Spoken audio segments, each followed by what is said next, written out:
DXDC Radyoman Report. Nanawagan karon ang pamilya ni Ludovina Agbugan sa driver sa bagasakyanan nga nakahit and run sa ilang inahan nga musurinder ug atubagon ang kaso sa aksidente sa kadalanan nga bikalas ug kinabuhi. Sumala ni Rowena Agbugan ang anak nga kinabagwangan sa biktima nga unta makonsensya ang driver sa sakyanan nga nakabangga sa iyang inahan sa dihang Bitabu kini aron unta mo trabaho sa Superstar Desiccated Coconut Factory sa Bugaka, Barangay Maading, Syudad sa Davao.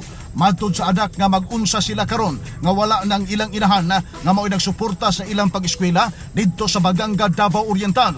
Kahinumduman nga dahit anran ang biktima alas 9 kagabion adtong Hunyo 20, 2023 sa diyang Bitabu kini subay sa pedestrian lane gikan sa ilang banghouse nga gipuy-an.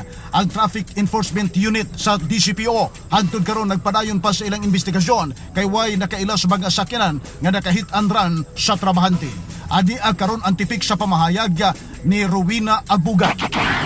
Panawagan lang unta nako tong nakabangga sa akong mama nga unta sir maluoy mo no kay kinabuhi man ang inyong gikuha mo surrender mo kay dili lalim ang mawad-an og mama. Nagskwela pa baya mi makonsensya mo sa mua kay nagtrabaho lang baya pud akong mama diri para sa mua para makaeskwela mi.